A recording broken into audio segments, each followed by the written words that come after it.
ಪಪ್ಪ ಇವತ್ತಿಲ್ಲೇ ಊಟಕ್ ಬಾ ಹಾ ಇಲ್ಲ ಮಗ, ಇವತ್ ನಮ್ ದೋಸ್ತ ಪಾರ್ಟಿ ಅಂದ್ರೆ ಮಟನ್ ಪಾರ್ಟಿ. ಪ್ಲೀಸ್ ಪಪ್ಪ ಮನೆಗೆ ಊಟಕ್ ಬಾರ ನಿನ್ ಸಲುವಾಗಿ ಸ್ಪೆಷಲ್ ಅಡುಗೆ ಮಾಡೋದ್ ಪಪ್ಪ ಬಾಳೆಲ್ಲಿ ಊಟ ಬೇಡ ಮಗ, ಇಲ್ಲಿ ಉಣ್ತೀನಿ, ಅವ್ರು ಕಾಯ್ತಿವ್ರು ನಂಗೆ. ಏನ ಪಪ್ಪ ಮಗನ್ಕಿಂತ ಪಾರ್ಟಿ ಬಾಲ್ ಹೆಚ್ಚಾಯ್ತಲ್ಲ ನಿಂಗೆ. ಆಯ್ತು ಬಿಡ, ಬತ್ತಿ. ಎಂತ ಅಡಿಗೆ ಮಾಡೋದು ಮನೇಲಿ? ನೋಡ್ ಪಪ್ಪ ನೋಡ್ ನಿನ್ ಸಲುವಾಗಿ ಎಂತ ಎಂತ ಅಡುಗೆ ಮಾಡಿಟ್ಟ ಯಾವ್ದಾ? ನೋಡ ಬಾ ಪಪ್ಪ ಬಾ ನಿಂಗೆ ಎಷ್ಟೊತ್ತ ಬಿದ್ದಿಲ್ಲ ಅಕ್ಕ ಅನ್ನಕ್ಕೆ ನತರಕ್ಕೆ ಅಕ್ಕ ಸುರುಟಿ ಯಾಕೆ ಗೋಬೆ ಗೋಬೆ ತಿಪ್ಪಿಕ ಸುಕ್ಕ ಪಾಪ ಸೇರ್ತಿ ಗುಣ ಹಾಕ್ತಿ ನೀವು ಪಲ್ಕ ನಾ ಪಟ್ನ ಬದಕ್ತಿ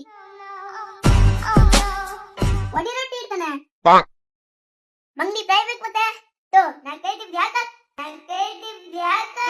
ಮಜ್ಜಿ ಕೂಡ ಮಾಡಿಸ್ತೀನಿ ನೀನು ತೋ ಮಜ್ಜಿ ಕೊತ್ತಂಬರಿ ಸೊಪ್ಪೆ ಹಾಕ್ಲಿಲ್ಲ ಹೋಗ್ ತಗೊಂಬ ಸುಸುಗಿ ಪಪ್ಪ ಕೈ ತೊಳಕ್ ನಳ ಮಾಡಿಟ್ಟಣ ಹೊಟ್ಟೆ ಎಷ್ಟು ಉರ್ಸ್ತಾವ್ರೋ. ಪಾರ್ಟಿ ಇತ್ತು ಮಾರ್ಯ, ಸುಮ್ಮನೆ ಬಿಡಾಕ ಬಂದ ನಾನು. ಇದಾಗಿತ್ತು ಹೇಳಿದ ಅಡ್ಗಿ. ಮುಟ್ಟೈತ ಹೆಂಗ್ರಿ ಪಪ್ಪ ಮಣ್ಣನ್ ಮಗ ಅಡ್ಗೆ ಆಟ